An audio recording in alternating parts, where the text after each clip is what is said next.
Ladies and gentlemen, welcome to the final bankroll builder of the 2019-2020 NFL season. We're going to be talking showdown, talking some Super Bowl, but also the biggest game happening this weekend, the RotoGrinders pickup basketball game.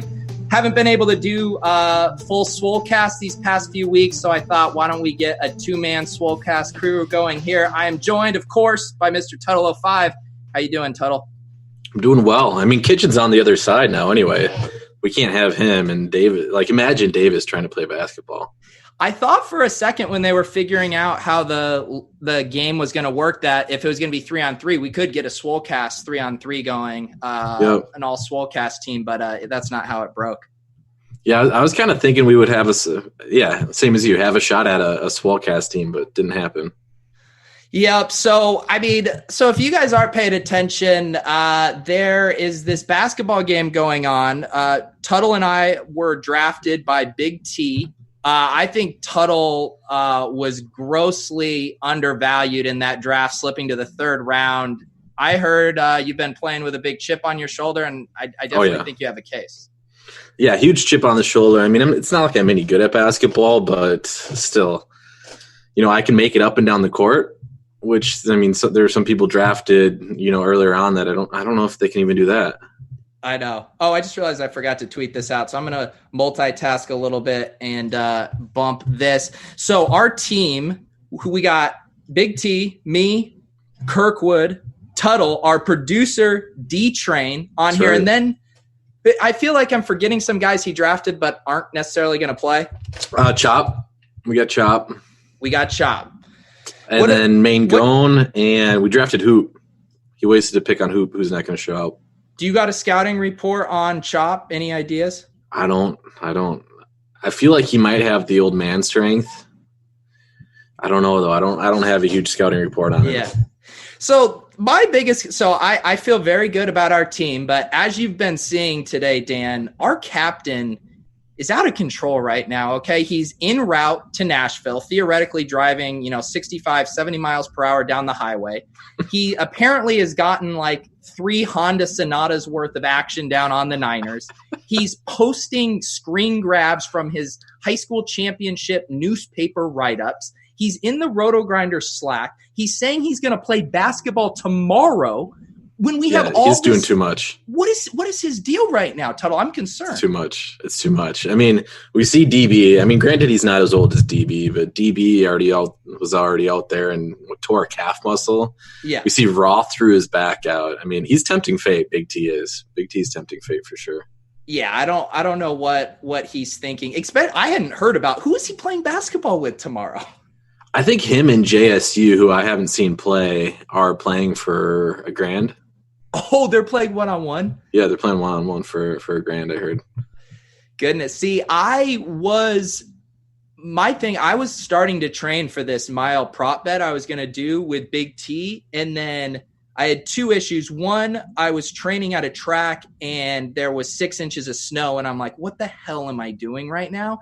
And then also all this basketball stuff caught steam. And I see Big Tuttle has filled that void playing someone 1.5 feet his size one-on-one.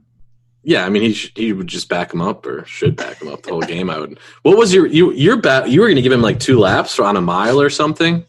What I wanted to do was find a way where it could turn into more of a race, where whatever I needed to spot him for our difference, like where we could theoretically start and finish around the same time. Because how funny would it be if I'm trying to like come around the turn and chase Big T down with 200 meters left? So you were going to give him a half mile then, right? Well, I never got like an honest answer from him on what he could run. And I just felt there was way more risk. I was willing to do the bet for just me sub 6, but once he included his time, I'm like, yeah, you don't know what. Too many variables. Capable of. And Big T has that rec basketball energy where I feel like he could play like 100 games in a row and be fine. Just surprisingly, it's inexplicable. Yep. I mean, Big T was out here posting newspaper screenshots. I know. While he's driving to RotoGrinders party, posting newspaper screenshots. So yeah, I mean, he's I don't know. I think he's more of an athlete than we realize. Let's hit some of these props up here that there's a prop sheet here. You guys can find this on the RotoGrinders Instagram. If you don't have Instagram, I believe if you just do Instagram.com/stories/RotoGrinders, which you can see right here, you can find it in the stories. And then there's a swipe up link. Look at me teaching all you who are, presumably already young people. Yeah, this is new to me. So then, there's a swipe up button here. You click that. You can do it via desktop, and boom, it'll pull up this Google Doc spreadsheet or whatever, Google form. Put in your name. And Devin, what are the winners getting for this? It's free stuff. Sorry, you might not have your audio on. Yeah, it says free stuff Friday, 1 month RG premium, some stuff like that. So Tuttle and I will run through a couple of these. Tuttle, will Meansy play? Who do you got? I'm going yes on that. I think he's kind of slow rolling it a bit, but I also think it's a little contingent now on if Roth plays or not. Yeah, I actually think he's more likely to play if Roth plays. Right. Okay, that makes sense. Over under 4.5 guys wearing running shoes. I'm kind of leaning under. Really? That's easy over. That's easy over. I feel like there's guys going out to buy basketball shoes, but maybe a lot of the guys who aren't chirping in the Slack aren't doing that. Will someone wear pants? I think no is still like minus 500, but you're probably getting some good plus odds. I'm doing the tights. Tights. Yeah, I got to keep the legs warm with DB's terrible scheduling. Yeah, over under 2.5 headbands worn. We literally know. He might wear two himself. He might double up, and we would have had Dan DB rocking one. Yeah. I'm on the fence. I have been when I've been working out. I've been actually not literally using a headband for function, not for style, because I sweat a ton. So I'm not going to tip my hand there. That'd be two on our team by itself, though. That's true. Over under 1.5 injuries. I mean, we're already at 2 now. Yeah, we need a ruling on this. Does it start before Sunday? It says player must be forced out of game. So I'm going to guess. Okay, so yeah. In. I feel like if you take over that, you're just like a bad person, kind of. To me, like Big T. Threes made. I'm banging the over there at 5.5. Kitchen to me is such a wild card. I know that the dude could play in high school. Good high school player. I have no clue what he's like right now. Well, now that DB is out, we can just lock Kitchen down, right? That's the move on that team. Yeah. I mean, are you gonna let me box in one Kitchen? You just don't let him get the ball, right? Yeah. Let's see. Over under 3.5 Roth missed threes. I mean, so some of these are looking. This one's good. Over under 2.5 JSU shots blocked. I haven't seen him play. Have you? No. I don't have any tape on him.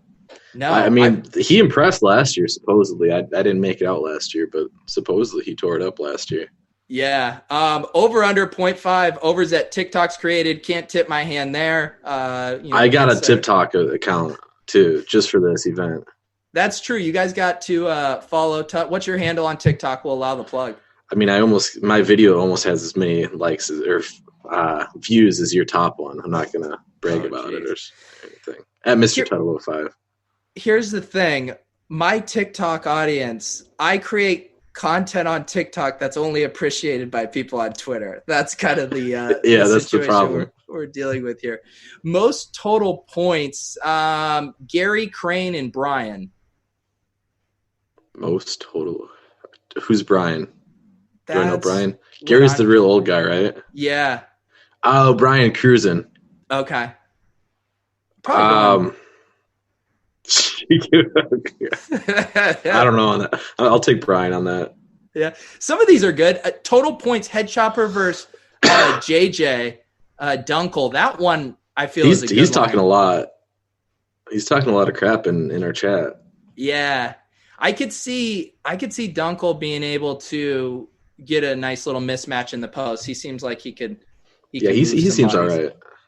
Will there be an undefeated team? I'm taking. Oh, easy, yeah. Big T, yeah. Here, championship winner worth 2 points. I mean, come on, guys. If you're not banging, I mean, the thing that stinks is we could have at least built up a little drama without these injuries. Yep. But I just don't know how we get there now. Okay, so there's the easiest question ever on this prop sheet. Will there be a successful dunk? Okay. Is there a single person that has the capability? Can you dunk? Can you throw down? I can dunk a ping pong ball. Like, I can get my hands here, but I mean, I can't palm and get a full thing. My peak was sophomore year of high school. I could get a volleyball down, but it's all been downhill from there. That's good for your height. That's very good. Yeah, that was when I was like peak shape, and it's nowhere near peak shape anymore. There's been a lot of information thrown out in the Slack channel. One of the biggest ones that, like, Cardi doesn't strike me as someone that does like an elaborate bit. Are you buying that he used to be able to dunk? He's a little lanky, so I actually wouldn't be all that surprised. Yeah. Cardi's if you have never met Cardi in person, he's a lot lankier than you would expect. Yeah. All right. The chat's already getting bored with us talking about this pickup game, but yeah, check out the prop sheet on the Instagram and you can win free stuff. I think we just gave you a lot of good insight into how to make your picks. Tuttle, you have told me that you aren't, as of now, planning on max entering Showdown. Are you just going light in general? You're not feeling this? Where are you coming at with this Super Bowl? Yeah, just gonna enjoy it in general. I think I'll play a little bit, but overall probably be pretty light.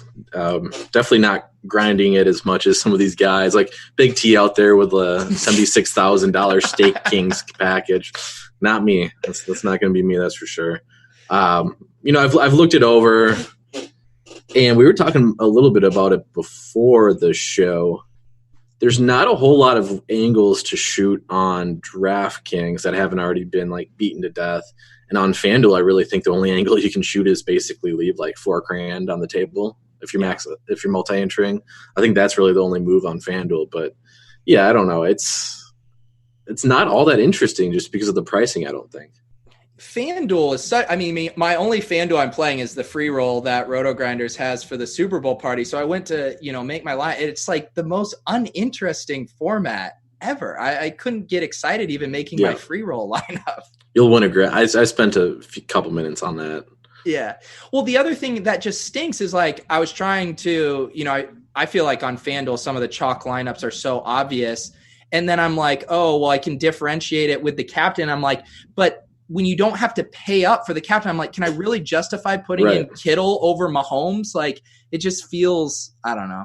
It's an interesting format. Like I said, I really think the angle on FanDuel is basically just leave a bunch of salary on the table. Yeah. You obviously don't have to do that on our little RotoGrinders tournament where we have, what's it going to be, like 50 people in there? Yeah.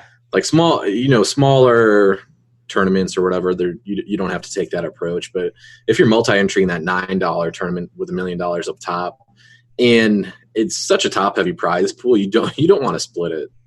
So leave 4,000 on the table and basically go from there. Yeah. So what I'm going to do for my final bankroll challenge, I'm going to max that $3 20 max, and then I'm going to put all of those lineups in the 10 too, because I would never forgive myself if one of those lineups did really well. So I'm going to be in for 260. The three things I've been, batting around in my head, obviously the most important thing is having like a unique or relatively unique lineup. Yep. And to me, it seems like there's three ways to do that. One, like you said, leaving a ton of salary on the table. Two, through player selection. Maybe you're taking a stab on the Blake Bell, the Kyle Juszczyk, what have you. And three, getting off of like the really obvious scripts, which is like shootout script or Chiefs early lead with 49ers in catch-up mode. Maybe you do, a couple kickers, couple defense, kind of like last year's. Are there any other ways that you can think of to get unique? And then of those kind of three types, what would you be prioritizing the most, if not all of them?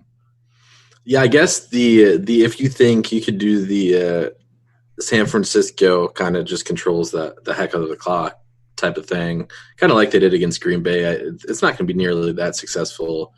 But if you go that route, I think it'd be interesting to.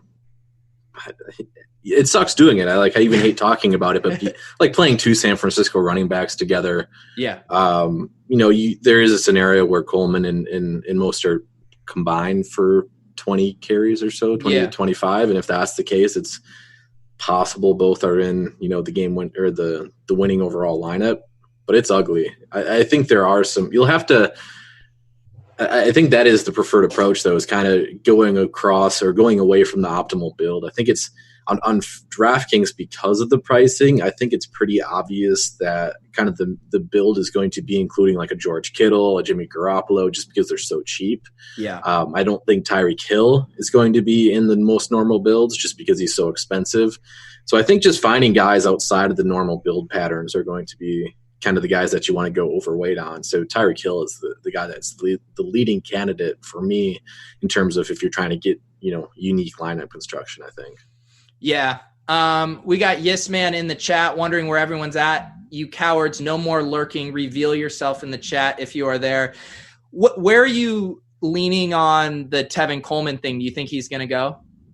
Yeah, he was a full participant today, supposedly. Nobody on the injury report anymore. I was kind of hoping he wouldn't go, and then I feel like Breida would have been a really nice play with everyone just thinking, oh, he got benched, he hasn't played at all. But it was like he got benched, and then the other game or last game when Coleman got hurt, like they were planning on just Mostert and Coleman. So then they just used Mostert because they hadn't worked with Breida at all that week. Yep. Whereas I would have thought leading up to the Super Bowl, Breida would be getting more touches in practice with Coleman doubtful. But it sounds like that theory is out the window. Yeah, and I mean the thing too with that kind of, the running backs it's so unpredictable. Like he's going to play the hot hand. Shanahan's going to play the hot hand. And that was kind of the angle we could take earlier in the season, but even earlier in the tournament or the playoffs. That's the word I'm looking for. Even earlier in the playoffs, like there was leverage to be found with Tevin Coleman. But then after the Tevin Coleman explosion game, DraftKings did such a bad job pricing that Mostert was only $4,300 on that main slate. And they've fluctuated pricing a little bit too much that there's really no good angles to take still really with these running backs. Like if Breida would have been – if they would have been without Coleman, you could have, possibly taken some shots at Breida. And honestly, that might still potentially be the move in large tournaments if you're really wanting to find a lower-owned guy. Yeah. But – I don't know. Who are you going to take? There's no low priced options in this game to really take. Like Darwin Thompson might get on the field. Yeah. I mean, because Darwin's if Damian gets banged up for a series, I mean, they're gonna have to give Darwin a couple touches, right? You'd think, and he's obviously playing ahead of Shady McCoy at this point in time. But so here's the prop for you. More touches, Darwin or Breida? Wow. That's a good one. I will say Breida. And then who has – but does Darwin have the out for more touches? So, is there – I feel like Darwin still has the higher upside path. Yeah. And part of that is, still clutching to those, preseason draft shares of, he was going to be the 0 RB league winner. But yeah, I mean, I think the thing, he definitely has more outs. The thing about the 49ers, it's like they've kind of been the Patriots, backfield in the sense where it was always just like, oh, just take the cheapest one, whoever's getting drafted latest because they shake it around so much. And it does seem like I want to capitalize on that situation of this overconfidence in Mostert right now when we have seen them jerk it around. I mean, maybe it is just going overweight on Tevin is the way to do it. It could be. Yeah. Going back to Tevin could definitely be just flip-flopping basically. Because like we already said, it's going to be the hot hand is basically how they're going to treat it. I think Mostert's going to get the most opportunity at getting or developing that hot hand. Yeah. But like we saw, if Tevin gets going, could very easily be him. I do think, and I saw a shout out to Two Hats Leone. I saw Leone talking about this on Twitter. But I think the best move, if you're not playing DFS, is basically take unders on Mostert props. Mm-hmm. I think that's the move to best be able to capitalize on that San Francisco running back situation. Yeah. There was one that I didn't mind that was his overall yardage that include receiving. I think it was at like 69 or 70, which didn't seem too bad. Very nice. But that was also, I don't know if Cardi has updated. See, Cardi still has Mostert projected for big time usage. He has him at 98 yards and 14 receiving yards. Okay. But I don't know. That was last updated 4 hours ago. Let me see what he has Tevin Coleman does he have Tevin in there? Let's see. Okay, that's why. He doesn't have Tevin in the pool right now. Cardi's out here working on his vertical lead. He's dusting off the T-Max. Yeah, he's out here on Twitter asking for investment advice to talking about he's gearing up for baseball season. Can't even get Tevin Coleman in the player. No, well, there he is right there. Why didn't he show up? Yeah, I have him for 4 points here. Oh, here we go. Is what is showing up in my player pool for the Blitz. Oops, sorry. Yeah, I missed that, but still he still has Mostert at, 105 total yards, which smashes what you can get for that at a lot of books. Right. So what we have Mostert projected for, or he's projecting Mostert for about 75% of the work. Yeah. And that seems obviously pretty steep. Yep. It's possible. Yeah. But it's steep. It looks like in our bet, Matt Breida, he has at 1.6 rush attempts to Darwin's 0.8. Okay. But yeah, is it from your perspective? Let's talk about the captain slot, because that's obviously another one of the few places we can get some leverage. I've been thinking about who are some of these mid-tier guys, thinking about Tevin Coleman, thinking about Emmanuel Sanders, even, it's so gross, but Sammy Watkins, the guys we know have the capability to have a lead or a slate winning game, but are going to be really low owned at captain. Are you interested in getting unique there? Yeah, I am. I am. I mean, if you're going in that mid tier, it's interesting just because I really if you're building, I'm so used to just building cash lineups or 3-man lineups for these things. And if you're doing that, I just think the such easily optimal lineup construction in those is going either Kittle or Jimmy G at captain. And so I think a lot of builds will start with that. The second most popular, possibly the most popular in tournaments, though, are just going to be people smashing in Patrick Mahomes as the captain. And that's what we have projected for ownership. Or Jamino ran that by me a little bit earlier this week. We had Mahomes as the top overall projected captain spot, which is going to happen, but that's allocating so much salary. The guy that I think, or the guys I should say that I think that are not going to see a ton of captain ownership, but I think are decent options would be like a Deebo Samuel and then Emmanuel Sanders. Yeah, I much prefer Deebo if you can make it happen, but it's not very easy. You still have to sacrifice some stuff. But if you go Emmanuel Sanders, you can pretty much build an all-star lineup with the rest of your lineup if you go with Manny Sanders at captain. Yeah, he's one. My current 20 build, I have 5 Sanders captains, 5 Deebo captains, 5 Sammy Watkins captains, and 5 Jimmy G captains, of just trying to get on a unique construction away from, the standard.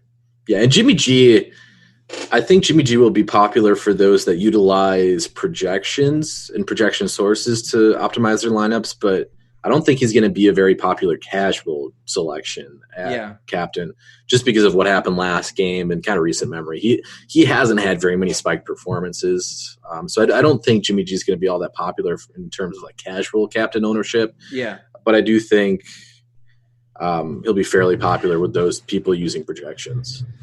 And I mean, if you're running out a Mahomes captain in the big $10, actually, let me quickly plug. I got a showdown league here for viewers. Looks like we have 14 spots left. I am going to post this in the chat right now if you guys want to come. $10, 50 people. for the big $1 million one, if Mahomes is your captain, I mean, you really have to make an avenue where you get unique, where maybe you're fading both Tyreek and Kelsey, or you're using both Hardman and DeMarcus, right? Like, you can't use him and expect to be non-duped with even one of Kelsey or Hill, I have to imagine. Yeah, no, I don't think so. You have to get unique. And I guess my question is, how unique is Hardman going to be? Because I think he's the pretty obvious – he's the sexy tournament choice. He's my favorite tournament choice. I'm sure we answered expert survey, I think, last week, but he was the first guy that I wrote down his favorite tournament option. He's the candidate that can score a bunch of different ways. He has the upside because of how fast he is. He returns kicks, and he's cheap. He's basically the only cheap option on this slate that you can kind of foresee with an explosive game. Yeah. So it does make you wonder how owned he's going to be. I think this will determine on size of tournaments, the price point of those tournaments. I think in higher buy-in stuff, I think Mecole Hardman's actually could be fairly high owned, like maybe in that 30% range. Yeah, and you were talking about building all-star teams with Sanders at captain. Yeah. When you put Hardman at captain, you can do some interesting things there. I almost feel like if you use Hardman, I know it's kind of like a running joke, the double dip with the defense, but if you do go that route with Hardman, I think the way to be unique is using it like with the defense and maybe Damian Williams and actually not with Mahomes, and hoping that he has like an end around or a kick return or something, because I do think Hardman with Mahomes, because everyone's going to get Mahomes, they're going to get one of Kelsey or Hill, and then they're going to want another pass catcher, and everyone's going to gravitate to Hardman. Yeah, I actually think that's a good call, is doing it without Mahomes. Again, this is more if you're looking for unique lineup construction. We're not necessarily talking optimal lineup construction here. But if you're looking for the unique construction, Hardman with Damian Williams, I think is actually a pretty interesting approach. Yeah.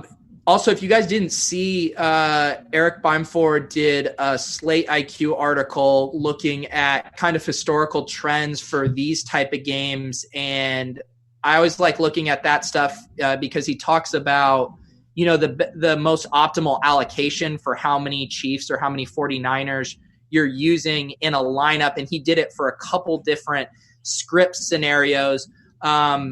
He found that at least if you want to play like the game going under, he ended up liking, I believe it was like a 3v3 more, but in the over, he thought the 4v2 and 2v4s had pretty good leverage in the context of a blowout. I think it's so much harder, right? If both teams are massively going off to have like a 5-1, right? Yep.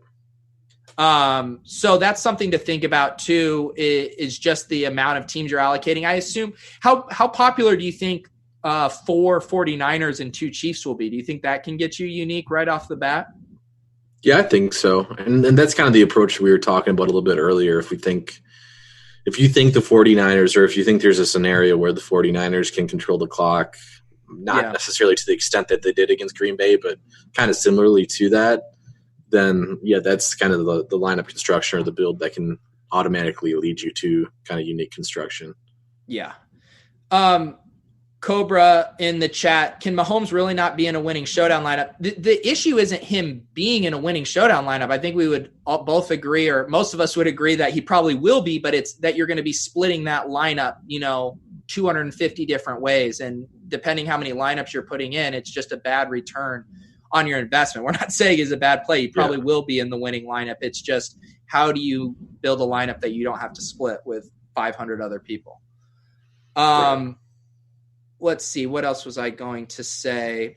What I know, you said you might not be 150ing this one. I've enjoyed lately getting more familiar with kind of like the build rules and stuff in Lineup HQ. And, sometimes they're like intuitive, or, I want to choose between one of Emmanuel Sanders or Debo, or I want to have Max here. But again, on this unique slate with so many people playing, do you think there's merit to almost kind of throwing out some of those more intuitive build rules and just hoping you get on a really funky combination? Yeah, I mean, I can see it. We've seen it. Drew B on Twitter. We've seen him dominate showdowns before. And I think he's actually stated, I would have to go back at some of his tweets. I think he's actually stated some of the ones he is most successful in, or some of the showdowns he's most successful in, are the ones that kind of have just a really random scenario, or really random output, just because nobody else is on those builds. And so you're not only are you winning if you land on the right build, but you're also not splitting that prize pool with, hundreds of other people. Yeah. It is too, we're talking about Hardman. He seems like a guy that, if the Super Bowl was 2 days after the conference championship game, you might have been able to sneak him through, but the hype is just building so much. It's now trying to kind of react. I wonder if on the other side, like the 49ers version of Hardman, not as exciting as a talent, but Kendrick Bourne, I feel like isn't getting quite as much buzz. Do you think there might be some leverage there? Yeah, I think the thing with Bourne and why he's not getting buzz is just the 49ers. We know they're not going to throw the ball as much. I think Bourne makes more sense in scenarios where you think the 49ers are playing from behind. Yeah. Granted, he has caught touchdown passes recently as well, so he's kind of buoyed himself even without volume alone. Yeah. I think the reason why Hardman's getting hype is just because of the offense he's a part of, basically. Yeah. And people were slow to catching on before last game, and they're finally catching on that Hardman's snap count is trending up. He's starting to outsnap DeMarcus Robinson, who, he was miserable against 2 games ago. I'm forgetting who, against the Titans. Or that was the last game. He was 2 games ago. He was miserable where he dropped a bunch of passes against the Texans. There we go. Yeah. A little bit better against the Titans, but still, Mecole Hardman outsnapped DeMarcus Robinson. He's starting to act more as that wide receiver 3. Yeah. So that's kind of why Mecole is getting all that buzz, and I think he's worthy of it just because you can see him. Like he's got the ability to kind of be utilized in different ways, which is why he's exciting. Yeah. What are your thoughts on how do you think about correlations with kickers in defense, mainly just like the interplay of, say, those 4, the 2 defenses, 2 kickers? I think the prevailing wisdom is you typically don't want to use the kicker and D from the same team. How do you think about those correlations? Because it does seem like kicker and specifically defense might be another good leverage spot on this slate. Yeah, it's going to be ugly no matter. I think any way of using a defense basically any combination of using a defense in this game is just going to be counterintuitive, just because the common thought is that these offenses are going to smash. So with defense, I don't think you have to get too crazy in terms of trying to find kind of unique constructions with your defense. Yeah. I think I'm trying to see here what we have for ownership projections on defense. Looks like we got 49ers at 18% and the Chiefs at 21%. Yeah, and that's typically quite a bit lower than what we do see in these showdowns. We can see some defenses in solid showdown matchups into that 34 to 40% range. Yeah. So, if you are playing defense, I honestly think that's going to be unique enough where you don't really have to worry about getting the unique kicker correlations there. Because really what you're hoping for is the pick six or, the strip sack that turns to a touchdown, because that can still get there in a super high scoring game. Yeah. We saw it. Oh my gosh. Why am I drawing a blank? Are you going to reference that Rams Chiefs shootout? No, where did we see it? Well, we saw it in the Pro Bowl. Oh, I know. I don't know. Honestly, That might be what I'm thinking. I was thinking my mind is all mixed now that we're out of NFL season. But yeah, we did see it in the Pro Bowl where, obviously the offense is probably going to actually try to tackle the defense if they get a turnover in this game. But yeah, right. We've seen it in high scoring games before. The Pro Bowl is obviously not really a good measure or an example of that, but we've seen it before.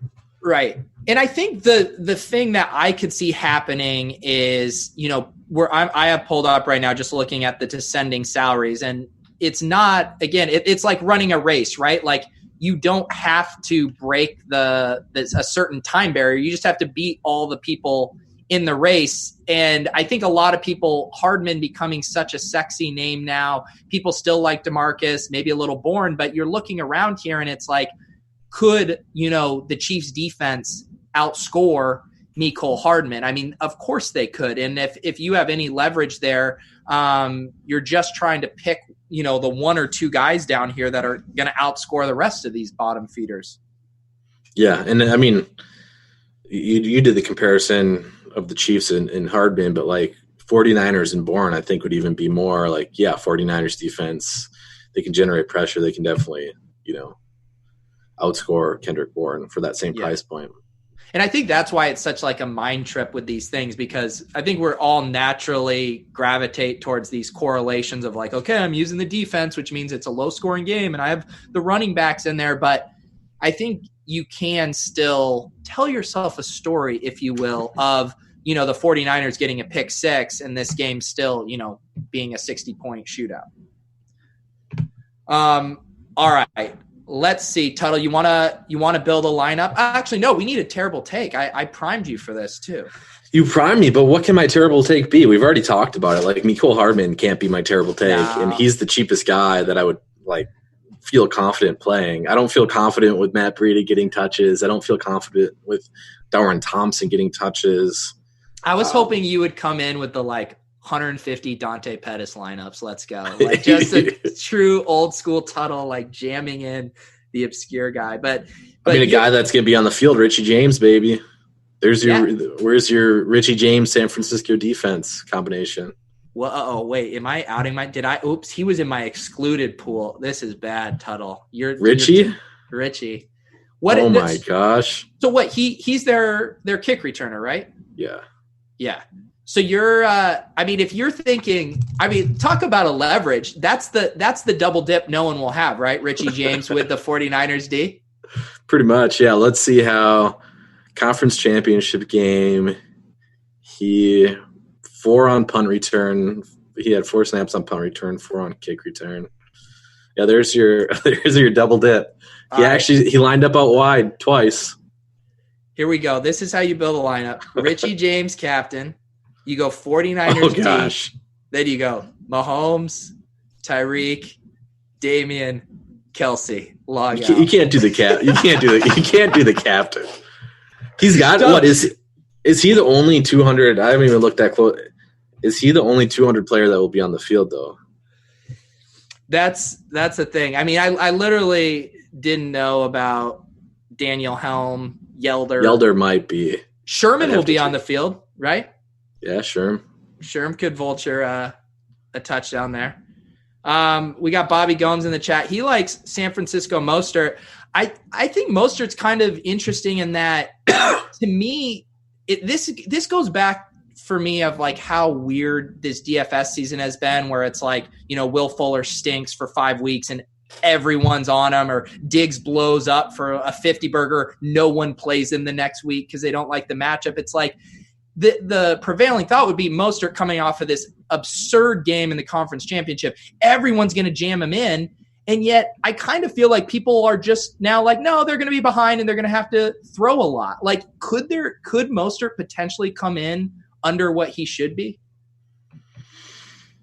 I think partially if he does, it'll be driven by price because he's not cheap.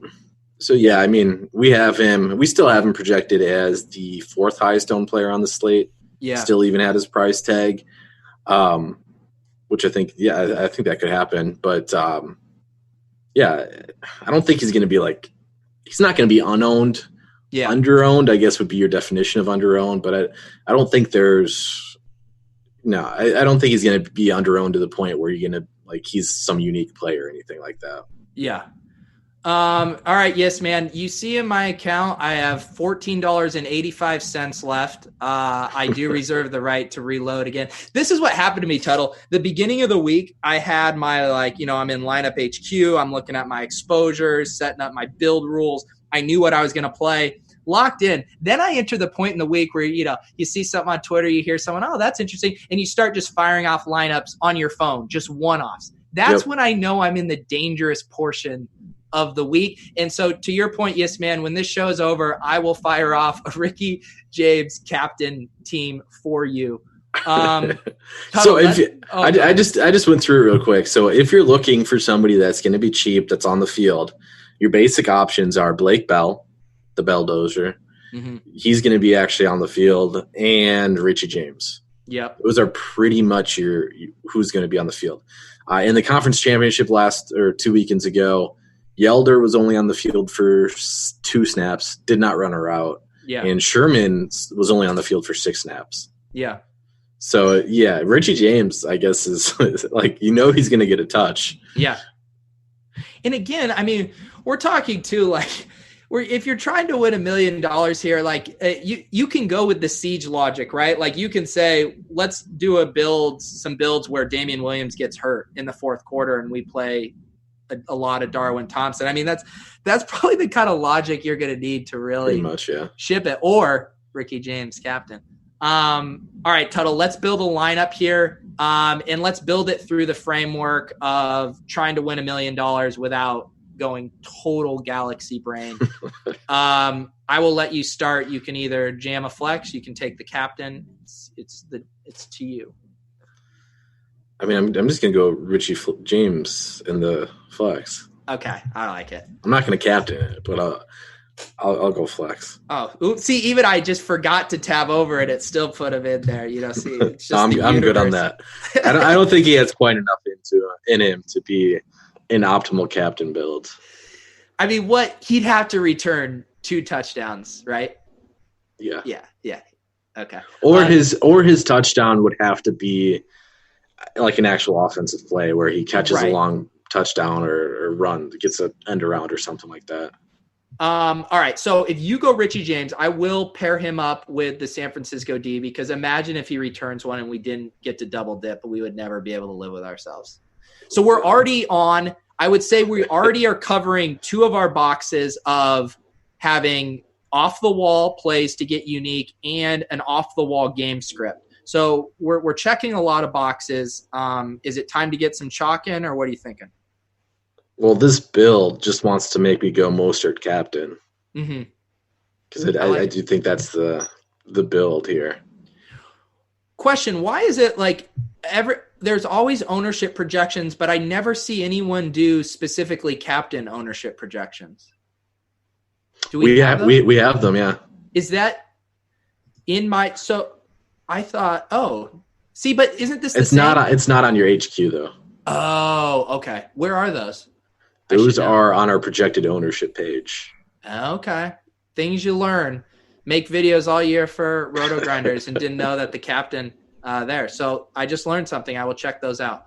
All right. So we got Mostert. We got Ricky James. We got 49ers.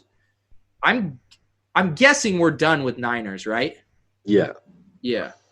I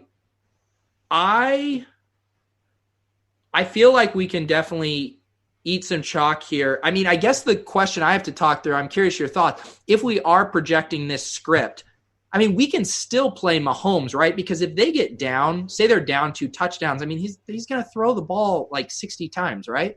Yeah, you're basically just, if you're playing 49ers defense, you're basically hoping for a touchdown anyway. Yeah. All right, so let's jam in Mahomes. That still allows us it doesn't allow us 2 of Hill, Williams, and Kelsey, but you can get one of them, and then you got to probably drop down from there. You can go right? Kelsey and Williams to fill it out, basically. Oh, you're right. That does fill out. But what do you think? How about this? Looking at this, do you think this lineup is duped? Do I think it's duped with 100? I mean, there's so many entries. How many entries are there in this thing? 470,000? Yeah, it will be duped.